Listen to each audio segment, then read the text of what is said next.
Case. I'm the Director of Golf Instruction here at the Golf Academy of America. I know this is the first time for some of you and a lot of you to come to our campus, so welcome.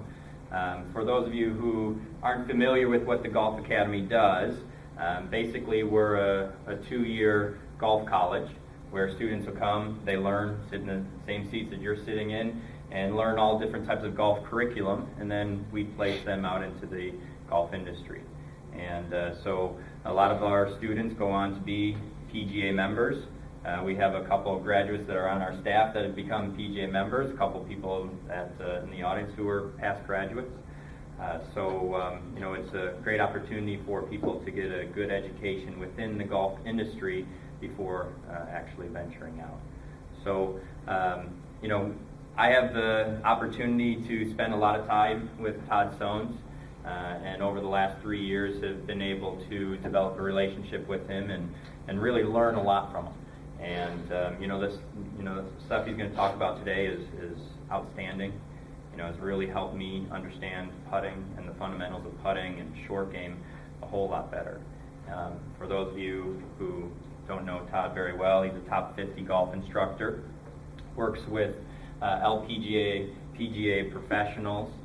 He runs his Impact Golf Schools out of Chicago and his scoring zone programs out of White Deer Run in, where is it? I want to say Mundelein. Yeah, with Vernon Hills. He's really done a lot with internet lessons as well. It's just really on the cutting edge of everything. Belly putting we'll be talking about tonight, which I'm sure you guys are interested in. So pay attention. It's going to be great information for you guys. We're going to start with a couple hours in here, going through some stuff with the V1 software, and then we're going to go out and do some putting clinics. So if any of you guys are interested in making sure that your putters are actually fit to you, which probably 90% of people don't have a fit putter, we'll make sure that your putters actually fit to you, and hopefully when you leave here today, you have an idea of how to fit your students, and that it does make a difference. So without any further ado. Great. Well, thank you. Thank you guys for coming out today. I know all about the golf business and the long hours and 6 to 9, and you've worked already, so I appreciate that you are coming out and spending your time with us today. And I hope to share some things that you can really take away, and it'll be valuable, for you to take back to your facilities. I'll share with you a little bit about my career. I got into the golf business when I was 18, and I'm passionate about the Golf Academy of America. I've been on the advisory board for 5 years now. And I enjoy coming here and seeing the young faces, and there's some second career people here, some military people that go through, and I look back to when I got started. I didn't go to college; I just went to work, and so when I see the young people here and I see them working hard to really learn the business, and if you think about it, it's 16 months where they're totally focused on just golf. So if they're coming here, they're pretty dedicated to what they're doing. So for me personally, I've hired a graduate from the Arizona campus and then one from the Orlando campus, and it's been phenomenal. Both of them are currently on my staff and doing very well. So I know that they've got a great education because what they came to with, they really had a great understanding of teaching and fundamentals, and it was easy for me to work with them and watch them really elevate, build solid lesson clienteles and solid books. So I appreciate what the Golf Academy is doing, for these kids. So at any rate, starting in 1981 when I was an apprentice, right out of high school, and did the normal, back then it was business 1, 2, and 3, and got my Class A membership, and then was in Houston for 5 years as an assistant, and that led to an opportunity to be the teaching assistant at a club called the Anwincia Club for a guy named Hubby Habjan, which is probably my biggest break in the industry, is to be able to work for him. And I was there for 5 years, and that led to the opportunity to be the head professional at a club called Conway Farms in Lake Forest, which took up another 6 years through 96. In 1997, I opened my golf school. And, prior to opening my golf school, and there's no doubt teaching was the part of the business that I love by far the most. There's a lot of things I don't have to tell you guys about running a club that are tough to take sometimes. And, I was always, the lesson was my reprieve. It's where I like to be. And so when I opened my golf school, it really helped me open my eyes about, was I an effective teacher? And so I want to share with you some things this evening that I look back at what I was doing when I was at a club and working with a membership versus what I do now. And it really changed. It changed the way I look at the game. It changed the way I teach the game. And, what I tell these kids a lot is when I was at a private club, I could get away with, I'll be honest with you, being what I would call an ineffective teacher. And not completely, I'm maybe being a little bit hard on myself, but compared to what I do now with people, it's not comparable. Because most lessons were maybe on the golf course, we're playing with people, and full swing lessons and working on their ball striking, because you know how it is, that's what people want. When they come to you, they want to hit the golf ball better. And I always kind of judged myself on how full my lesson book was. And so if I was 2, 3, 4 weeks out, then I considered myself successful as a teacher. And when I broke away from the private club, where I didn't realize how easy it was to be busy because it was convenient for people to take lessons from me, to a public facility where now I really had to get people to want to come to me. And the only way I was going to retain their business is if I truly changed the way they played golf. And by that I mean the way they score. So I became very, very focused on results, tracking handicaps, and was I really making a difference in the way people played golf? Because I could quickly see patterns if I worked with someone, maybe I got their handicap to jump in that first 6 months down 3 or 4 shots, but then if they started to kind of hit the wall, I was going to lose that guy. And at this point we have 4 full-time teachers plus myself, and it takes a lot of new business to keep everybody business, their business is growing and their clientele's solid and fill our short game schools.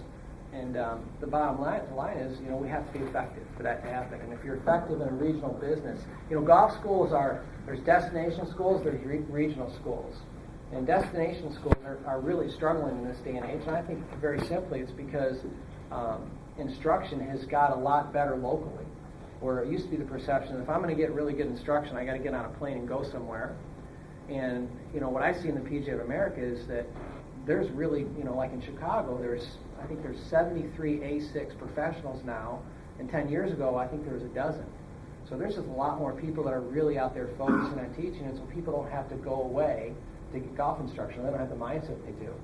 And so a regional school, it's a local business.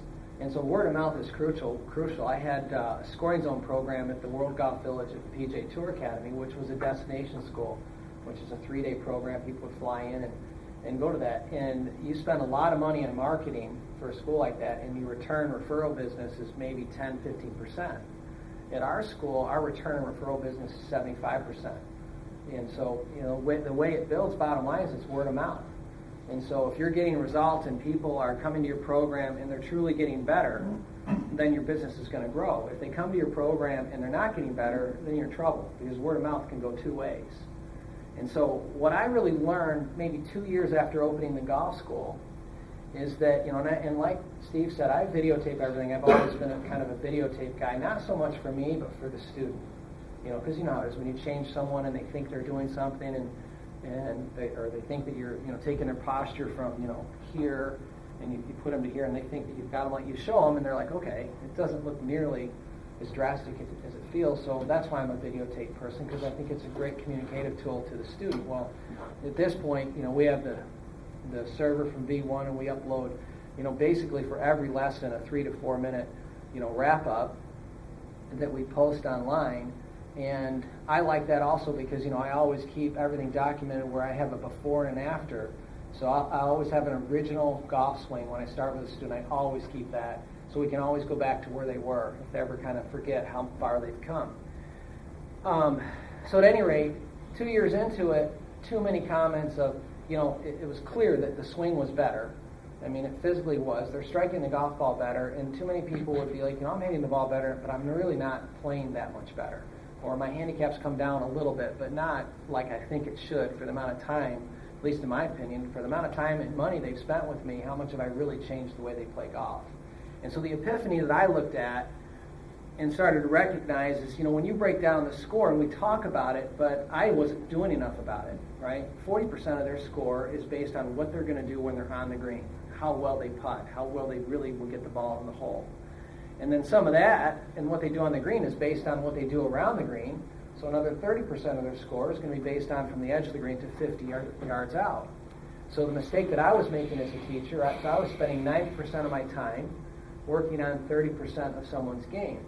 So how could I ever get them to their scoring potential? I think I could get them to their ball striking potential, but was I really going to ever take them to their scoring potential? And when you want to grow a teaching business, it's all about results. Chuck Cook, who's one of my favorite teachers, said something that I've never forgot. He said, if the guys you teach beat the people they play with, you'll be busy.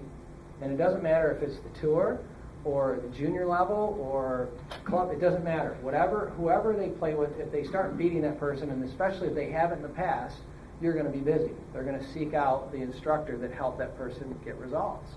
And so, if you look at it tangibly, some guy starts with you and he shoots 90, and, a few months later he's consistently shooting 85, and 6 months later he starts shooting 82, and once in a while he starts breaking 80.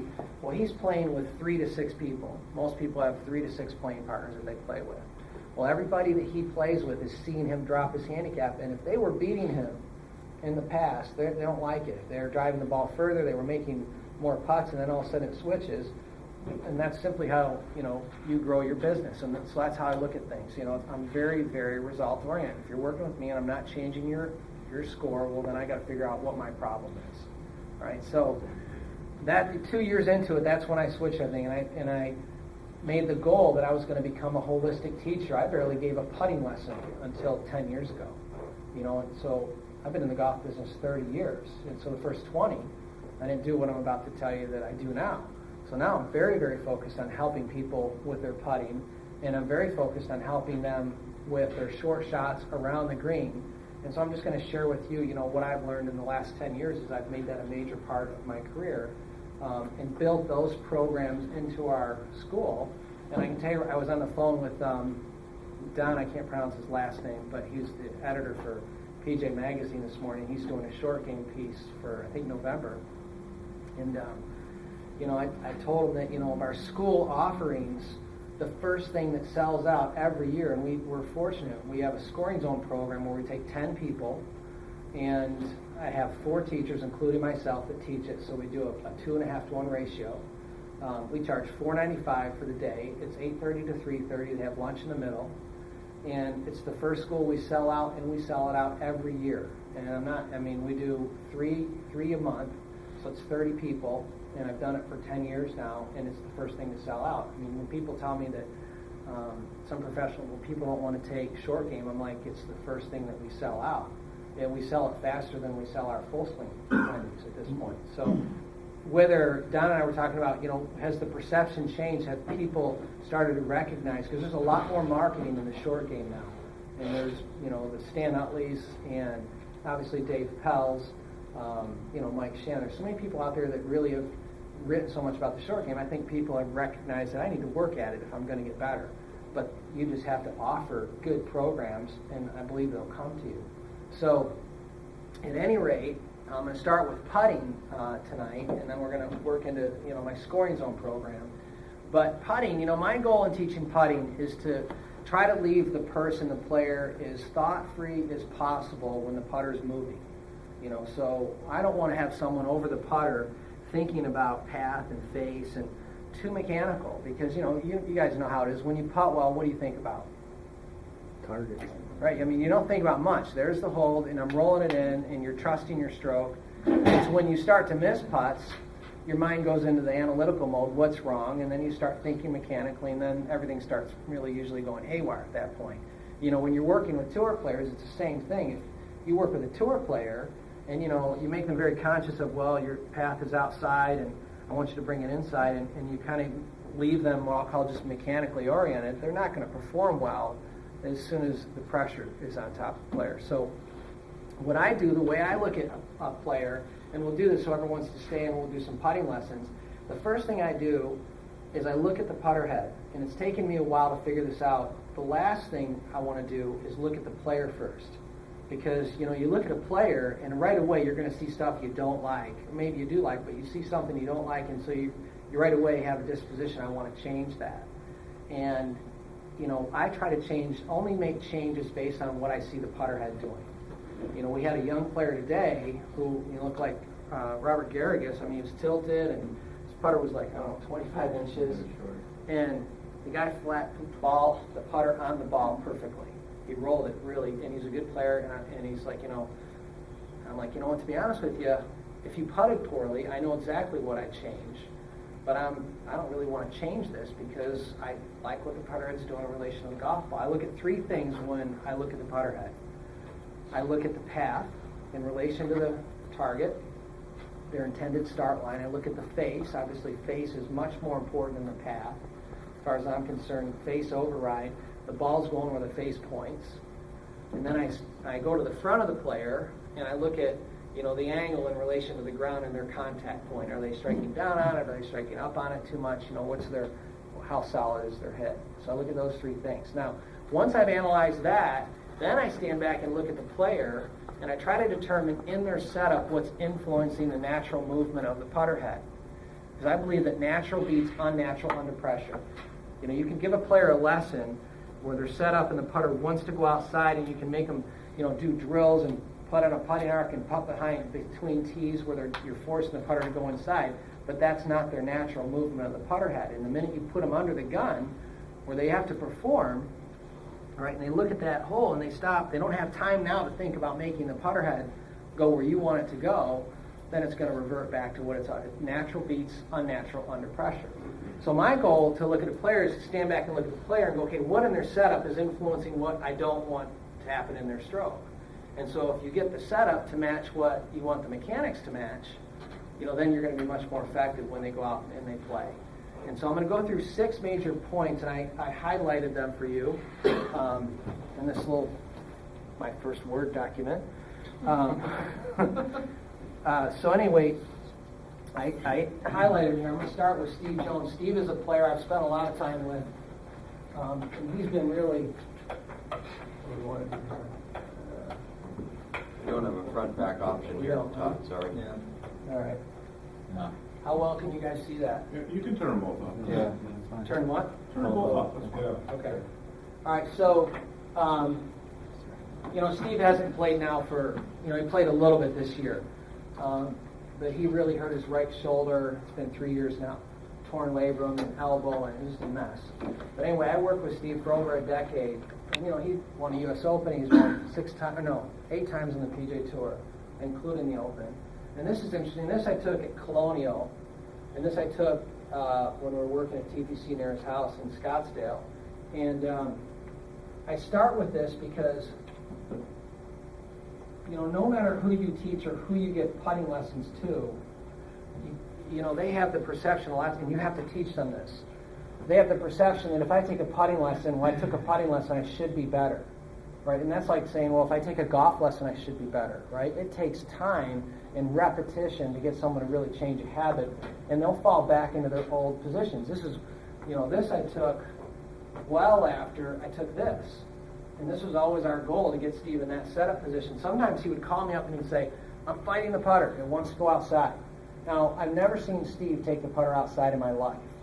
But the problem was when he would feel the putter wanting to go outside, he would go into an analytical mode and he'd fight it. He'd pull it inside, but now he can't relax and look at the hole and trust his stroke because he's busy making the putter do something it doesn't want to do. And so if you look at this setup and you kind of analyze it, here's the differences. He starts by standing too close to the golf ball when he gets in trouble.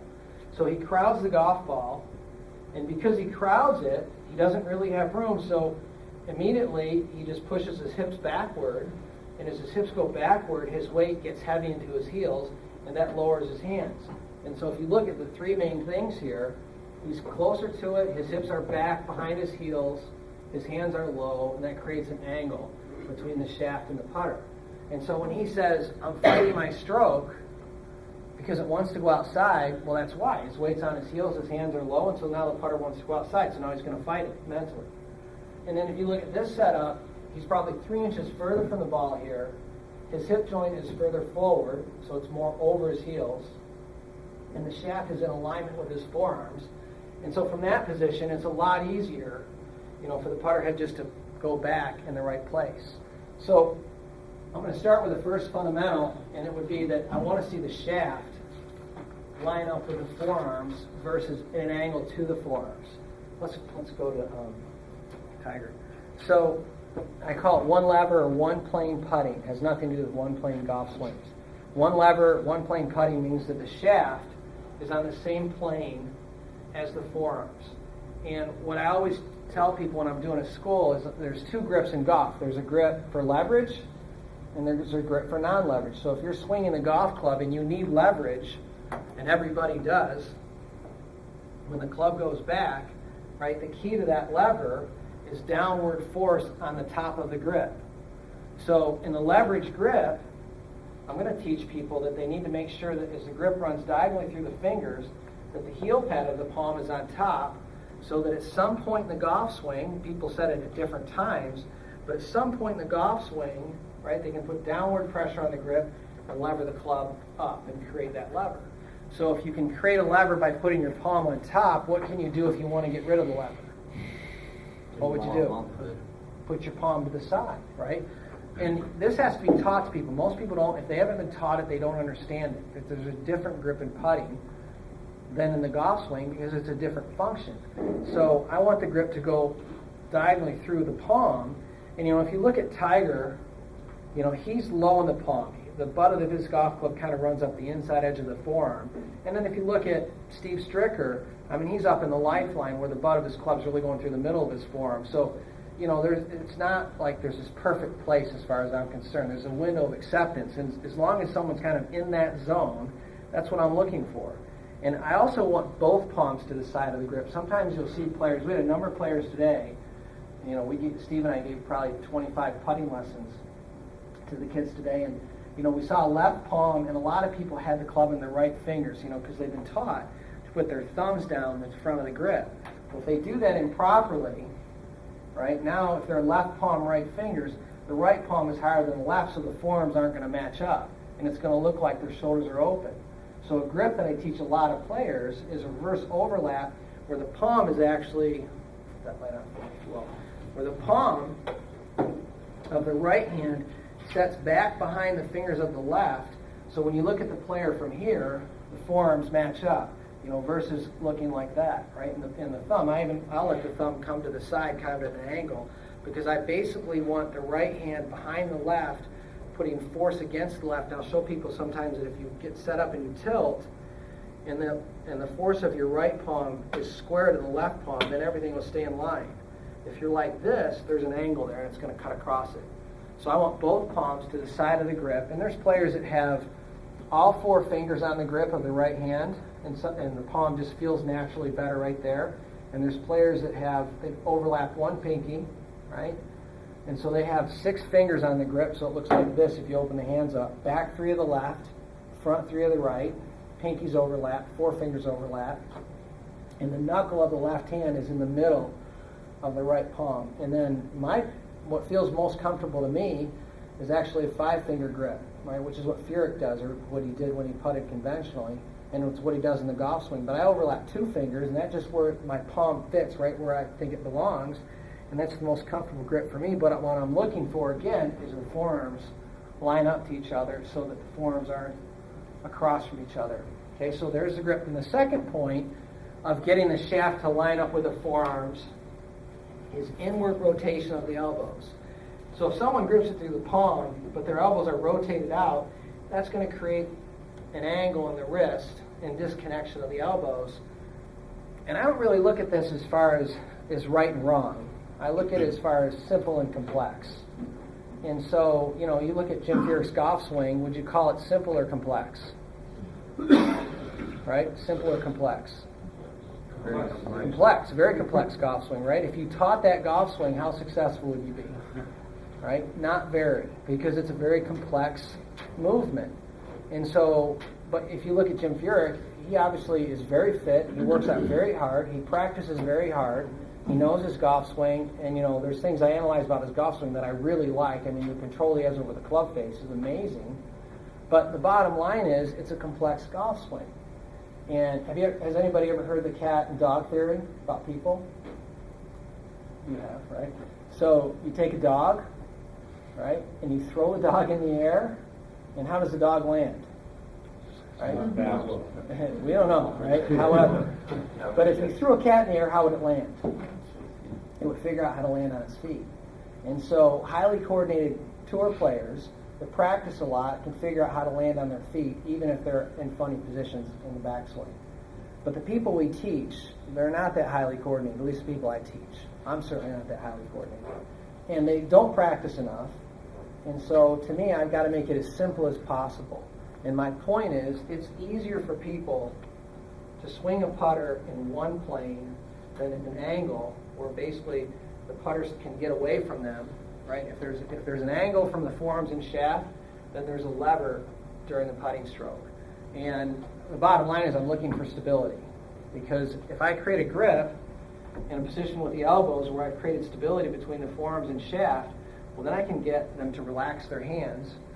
And that's really important to me because, you know, I've been around Ben Crenshaw, and I've been around Lauren Roberts, and I've been around Brad Faxon. And one thing you can say about all those players is their stroke, there's not pressure in their hands and their forearms, and they feel the putter head, and they have rhythmic putting strokes, great tempo, right, pendulum motions. And so the minute you have tension creep into a player's putting stroke, you're going to see an interruption in that tempo. It's going to get quick. You'll see problems. So to me, instability creates tension, and tension creates problems. So the more I can give someone a stable grip, right, and have their elbows kind of resting against the rib cage, I can create more stability, which is great because then I get them to relax their hands and arms and feel what's going on at the bottom of the stroke, which is the weight of the putter head as it moves back and forth.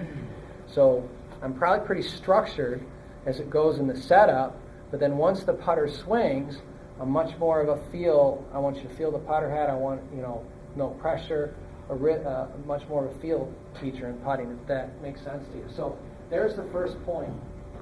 The next point, you're going to have to just go back and forth with this. Good. The next point that's important to me is where the eyes are in relation to the golf ball. My preference, this is, by the way, this is Tiger. I took it at the Western Open in Chicago the year he won by whatever it was, I don't know, 10 or 12, and he was also ranked the number one putter on tour. So pardon me? Sorry to interrupt. Where do you have the camera? Is it on the... No, I'm standing, you're observant. I'm standing a little to the side of him because I didn't want to get right behind him and bug him. So I'm a little to the right of him, okay? But good enough that you could see, the appropriate angles. The path's going to look a little bit screwy here. It's going to look like he's going really in and out because I'm off to the right of him. But at any rate, the lines that I want you to see, where the eyes are, and I've seen him talk about his putting. He said he works a lot on keeping his eyes over the golf ball. My preference is to have a player set up with their eyes on the inside edge of the golf ball. But the controlling factor is the forward tilt from the hip joint. So if someone can't tilt forward from the hip joint, right, I won't have them set their eyes over the golf ball because they don't have room to move the putter with their arms. So if someone's got a bad back or herniated disc and they simply can't tilt forward, that would be the player that I would have set up to the ball with their eyes inside of the golf ball, 2, 3, whatever it took. So the eye position is really contingent on the forward tilt. My preference is enough forward tilt that the eyes could drop over the golf ball inside edge and then leave room for the hands to line up directly under the shoulders.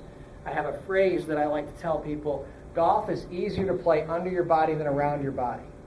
All right? And my point is that if I set up and I stood like this and I was going to toss a ball into that back wall, well, the natural way my arm would move would be around my body. So as I swung it back around to the target, right, I would have to let go of that ball exactly at the right moment for it to go straight, because if I let go of it early, it would go into the right side of the wall, and if I let go of it late, it would go into the left side of the wall. And so if I went into a tilt, where instead of swinging my arm around my body, if I went into a tilt from my hip joint so my hand could come to rest underneath my shoulder, so that when I swung my arm, whether it's a golf swing or a putting stroke or a short shot, it doesn't matter, it's the same fundamental to me. As I rotate my body out of the way, my arm lines up with a target way back here, and so now my hands are more in a straight line underneath me, so the club face is a lot better chance to be square to the line longer, so the margin for miss is going to be much greater versus smaller. So again, it goes back to simple and complex. It's easier for people to play golf under their body than around their body if they can get in a forward tilt, right? So Putting is the same thing. So I like to see players set up with enough tilt to have their eyes on the inside edge of the golf ball and their hands under their shoulders if they can physically do it. If they can't, you have to work with a player that's in front of you. So if I can't get someone tilted, then I'll have them purposely set up with their hands outside of their shoulder line and their eyes inside of the golf ball, and I'll let them have more of a gait, more of an arc to their putting stroke, because that's simply the best for that person. So that's how I look at the posture and the hand position. If someone's hands are outside of their shoulder line, right, the putter's going to naturally come more of an end-to-end motion. Does that make sense to you? And then back to Steve Jones, when he was in here, does it make sense to you that that's why the putter would want to go out? Because your hands are going to want to seek where they hang, which is under the shoulder joint. Does that make sense to you guys? Have you found that shorter players have more trouble getting their eyes over the ball, or isn't that a factor? Not the way I do it, honestly. If it's a shorter player, and we'll get into this, and his putter's too long for him, absolutely, because the putter's not going to let him tilt. But I'm obviously short, 5'5", and I have no problem getting my eyes over the golf ball because I have a putter that allows me to tilt forward enough. So if the putter fits, no, not a problem. All right, so at any rate, hands under the shoulders. The next thing that's important to me is where the shoulders are in relation to the target line. Obviously, I want the shoulders to set up square, and I want them to set up square, and I want them to return to square at the moment of impact. So a lot of times I'll videotape people. There's a lot of people, I mean, my gosh, 20-something lessons today, and I'm not kidding you, one guy worked the putter on an inside to straight through stroke. Everybody else, I mean, some came back pretty good, but everybody else cut left after impact. They were working more outside in post-impact, a lot of toe contact. So their shoulders, for that to happen, their shoulders are open, and they're either open at address or they're open at impact, right?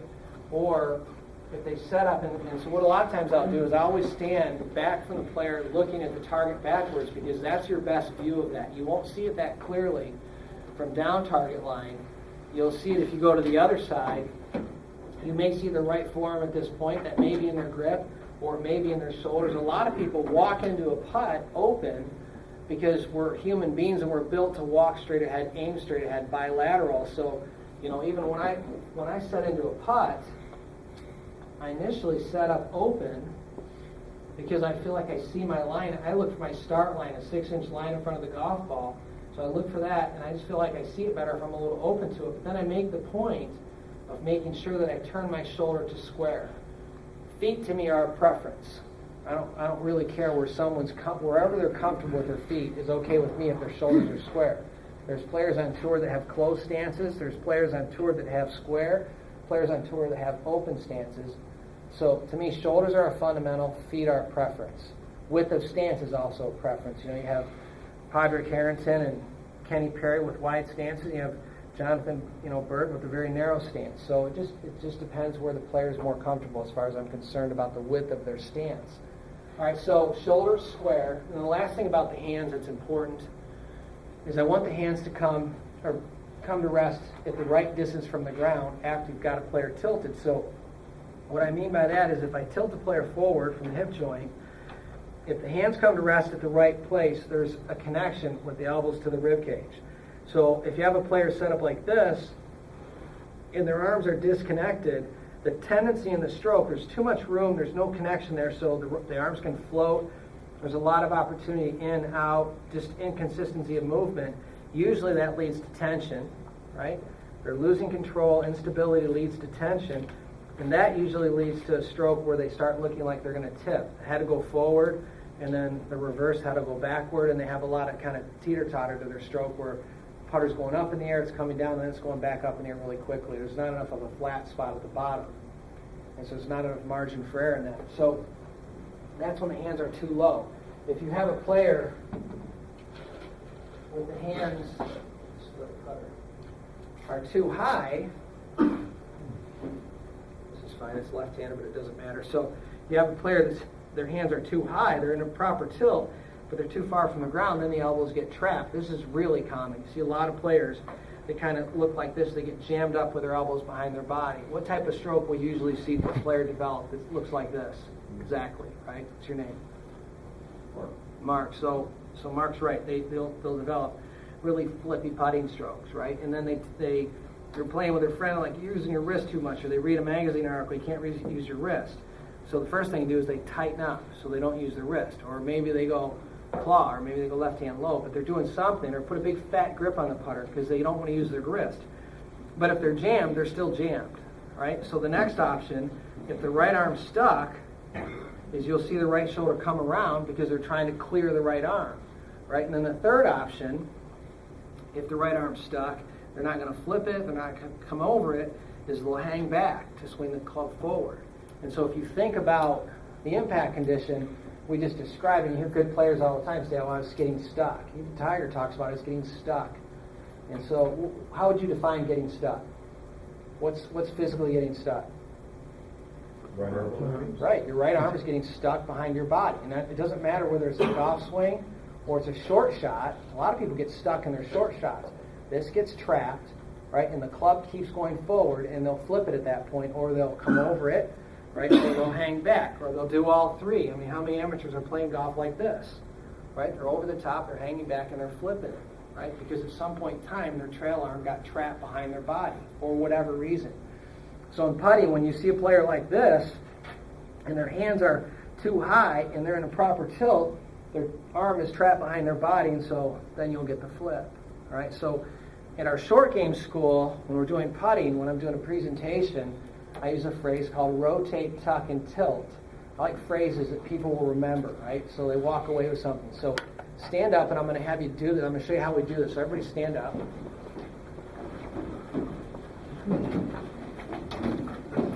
All right, rotate, tuck, and tilt. 3 words. Here's what they mean. The first one is, when your arms hang down, your palms, when you swing your arms up, your palms don't naturally face each other until you rotate your elbows inward. So I want you to rotate your elbows until your palms face each other. At that point, your right palm is facing the target, and the back of your left hand is facing the target. And so at that point, line of force is going down the target line. So I don't want someone gripping the golf club with their hands aren't facing each other. So there's rotate. That's all it means. Tuck is to allow the elbows to come back where they rest in front. They're connected, but they're in front of the rib cage. So if you're looking at a student from face on, that should be as wide as the rib cage. If you're looking at them and you see this, their elbows are behind them. They're wider than the rib cage. So like right here, what's your name? Leonard. Leonard. So if you look at Leonard, like turn this way, right? His elbows are wider than his sides. That's behind, okay? So going front, rotate it in, and they can do it too much where that's pretty good. And then sometimes, they'll make their shoulders tight, so you got to teach them to relax your shoulders, let the shoulder blades come back down with the elbows in front. So I'm working with people just to try to get them to find that spot where it's in front, but there's absolutely no tension in the upper body or the shoulders, and it's just kind of resting against the rib cage. That's the connection point I'm looking for. Disconnected would look like this, right, where it comes off the rib cage. Trapped is back here. Here's what I'll call it the happy spot, right there, right? So then, if you watch me, when I do a school, I have everybody stand up and do this. And I make sure they watch me before I let them tilt. But tilt is always from the hip joint. Why do we tilt from the hip joint? Because we want to play golf what? Long time. Under the body, right? So I go rotate, tuck, I tilt from the hip joint. Now watch how I do this. Then I let my hands swing until they're right under my shoulder joint. Right now I'm in a posture where it's easy to let everything go down the line and basically the hands just stay in that slot. So that's an easy way to take a new golfer, get them into a good position really quickly, and teach them how to move a putter back and forth. That's a good motion. There's so many people that are so kind of cockeyed, they don't have a chance, right? Todd, how do you know how far to tilt? Because you could tilt, 45 or whatever, and still get the arms under here, where I could be up here and have them hang farther down. Yeah, that's true. So how do you know where is a good tilt? Where do you stop them? That's a great question. So go ahead and sit back down. That's what you're doing as a teacher. I mean, obviously someone could go like this and tilt too far. I mean, they're going to get top heavy, and you're going to have to. I might have to bring someone up and pick them up a little bit, or a lot of times I'm pushing them down a little bit more over, and so you're going to show them that position just like you would. So what angle do you like them at? Is there a certain angle you like them at? Draw that line. Oh, 40. If you really kind of follow the spine, 45, 46 is pretty common. I mean, there's some players a little bit taller, but the taller the player, all right, the more they have to keep their hands out and they have to go around, right? So, you're trying to make that match. But again, if you've got a player and he's taller, he should have more of an arc in his putting stroke. It's really based on the axis of his spine, right? So once we get him set into that tilt, he's connected. The next part that's important to me is the hip joint in relation to the heels. So let's pull up. Let's put the light off. Okay, so here's Tiger obviously hitting a putt, and then we're going to pull him up. BI, right? BRI. Getting ready to hit a golf shot. What do you see that's different here? Bending at the waist. Where you get spine. His spine's not that different, to be honest. I mean, it's a few degrees more tilted, but his head's down, which makes it look like he's a lot more tilted. But really, look at his lower body. Do you see the difference? He's got a lot more knee flex. His hip joint is deeper, right? And why is that? Because what's the function of his lower body in the golf swing?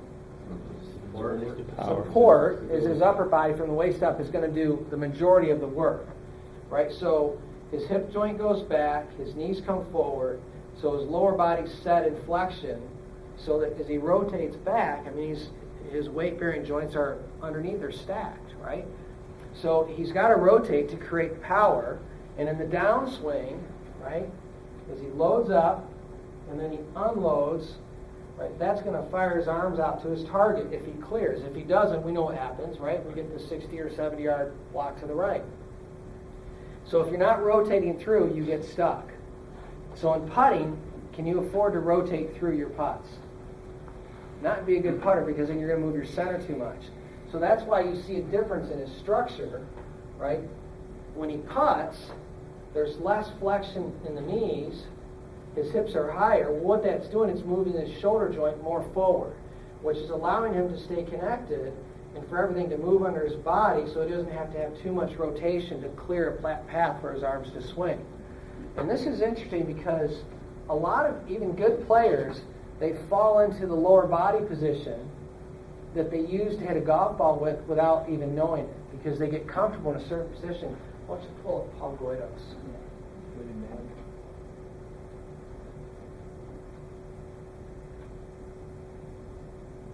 I spent a fair amount of time with Paul in his putting, and one of the tendencies, you guys, I mean, he's in your neighborhood, right? So, I'm sure you've seen him swing the golf club, but, he closes his right foot, pulls it back, gets the face shut.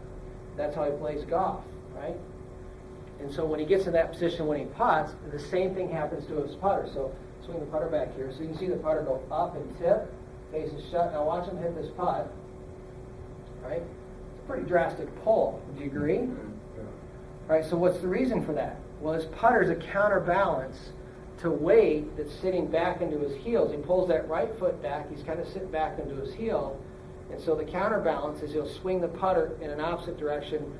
If you had a kettlebell and your weight was sitting back on your heels, you wouldn't swing it inside and keep it low. You'd swing it like this to counter your imbalance. So that's what's happening as the putter swings.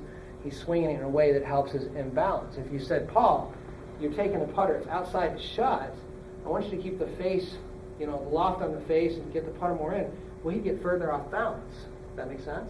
So if you took his left foot, and you pull it back, and you got him to feel like he's more out the balls of his feet, he could keep the putter lower. So let this go back just a little bit so you can kind of see the difference on a good one. Yeah, that's so bad. Okay, stop that right about there, right? So you see he's keeping the putter a lot lower in relation to the golf ball, and I didn't tell him any of this as far as he's not a guy that really, I think, wants to look at it, see it, or he just, what do I do, right? Back up a little bit, get that left foot back, feel like your weight's more in the balls of your feet, and go play, right? And that's about as much as a guy like that wants to think. But you can really influence the way a putter swings by understanding the balance point of the player. If you had a player who was like Paul and they're like this, and they're going that way, outside with each shot, and then you made them practice with their heels off the ground, what way would they swing the putter? They wouldn't swing it out shut because they'd fall over. They quickly start learning that, well, I better bring this putter in here because I'm off balance, to my toes. Right? So understanding just balance points, you can really influence the path of a player's putter without having them think too much about it. Okay, so hips really over the heels. Pull up, there's a couple players. Pull up Appleby. Right, so there's Appleby. There's another one of Steve Jones. Right, so look at the legs. So you can see a lot more flexion in their legs when they're hitting the golf shot. Both Jay Haas. And you can see Stan Utley working with him in the background, but look at his legs. His hips are much more over the center of his heels, which clears his shoulder joint so that he can swing the putter. Hillary Lunke. Do you guys remember Hillary Lunke? Right? The gal who won the U.S. Open in 2003. And, I mean, look at her. Set up, hips are over the heels, clears the shoulder, putter can swing underneath her body. So that's a big thing, and I make a point about that because I think it's overlooked a lot, is how far people stand from the golf ball. They get too close to it, they sit back into their heels, because that's the flexion that they play golf with. And if they do that in putting, they get stuck, right? So there's the 4 major points from the setup. And to review, I'm looking to see the shaft in alignment with the forearms. I like to see the hands under the shoulders with the elbows tucked in and connected. Right, Shannon told me that's usually like 113 degrees, somewhere in that range. Eyes over the ball, inside edge of the ball, hips over the heels. Rotate, tuck, and tilt. Pretty easy when the putter's not in your hand. Would you agree? Right? Pretty easy to teach anybody to go like this. Get set. Okay, there's your putting stroke. Because there's not a putter in their hand. Right? Flip that light on, please.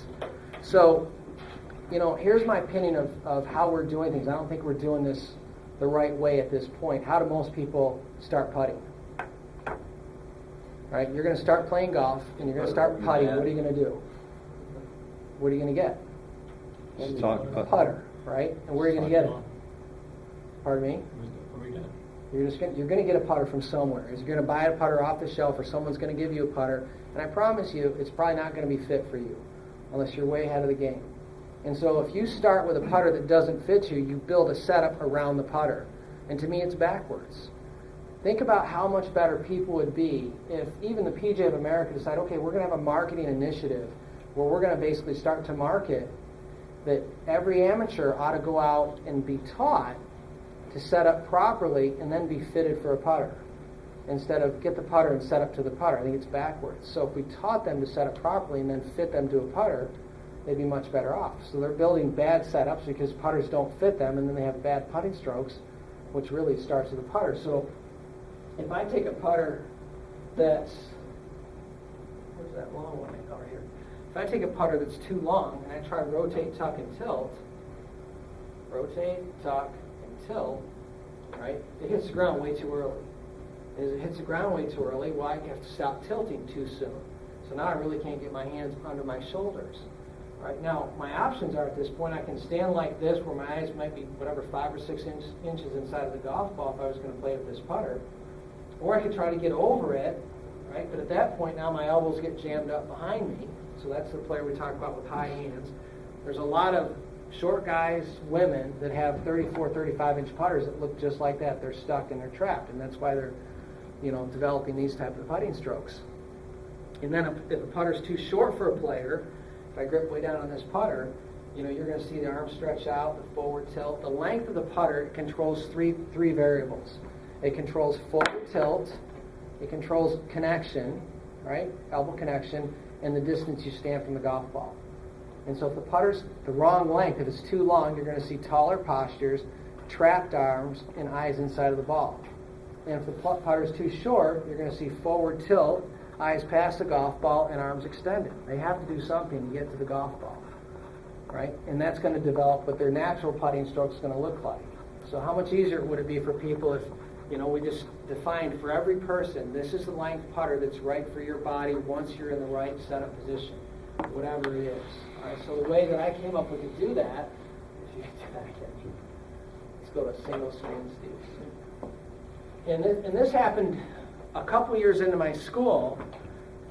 Again, being a very result-oriented teacher, you take 10 people, and I would see and it's been across the board for a long time. 70% of the people that come through the scoring zone, some days it might be 5 out of 10, some days it's 9 out of 10, but across the board, I think the numbers about 70% of the people show up with a putter that just doesn't fit them, which doesn't allow me to do the best job for them, right? So I wanted to come up with a system where I could quickly fit someone for the length of the putter after I taught them to set up properly. So if I get someone in the right setup, and I measure someone from the top of the left wrist crease, from this point straight down, because think about it like this: if your eyes catch, are over the inside edge of the golf ball, and your hands are under your shoulders, and you're trying to connect those 2 points, it's a diagonal line. If you have a diagonal, you can make a triangle out of it and measure it. So if I measure the top of the left wrist crease from this point straight down, and this point straight over, A and B squared equals C. So that's the tri-fit method. And so this tool, flip that right back up. This tool, this tri-fit tool, I have a patent on the tool and a patent on the method. This vertical arm goes up and down. And so for me, and we'll do this when we're going to save an hour to go out on the putting green and do some lessons and some fitting. So for me, that's 30. And my eyes come to rest. There's the mirrors marked in inches. So that's 11. So my 2 measurements are 30 and 11. And then I made everybody a length chart. And so you can look at this, just go down 30 inches and go over 11, right? Mathematically, I figured it all out where it's 32. So if I put my putter at the 11-inch mark, you can see that connects the dots. So now I can go rotate, tuck, and tilt, put my elbows on my rib cage, line up the shaft with my forearms, and tilt until it hits the ground, and I have to stop exactly at the right moment because it's been measured.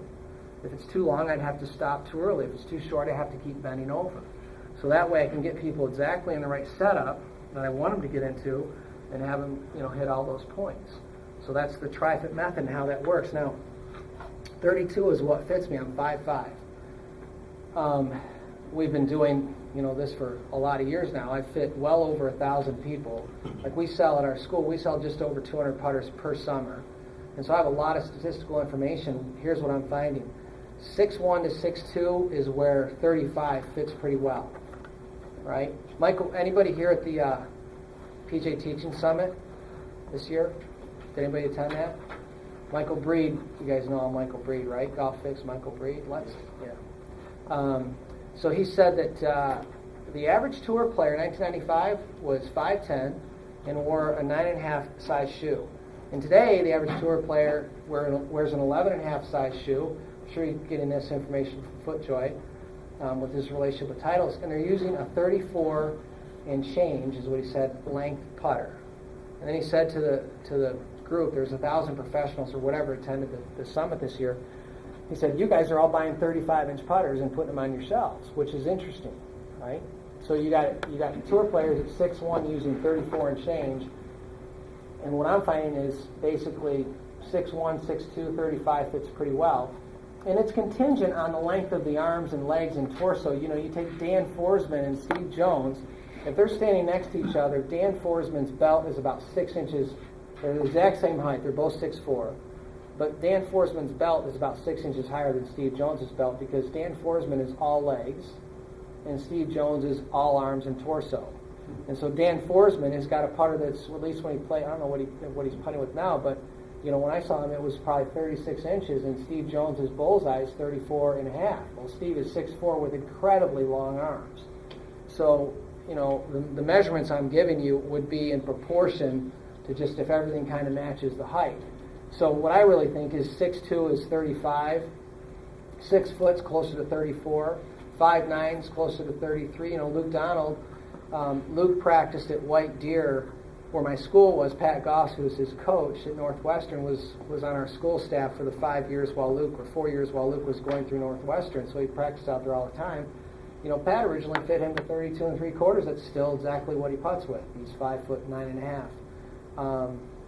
5'5", 5'6", that's where 32. You get women 5'2", 5'3", they should be closer to 31.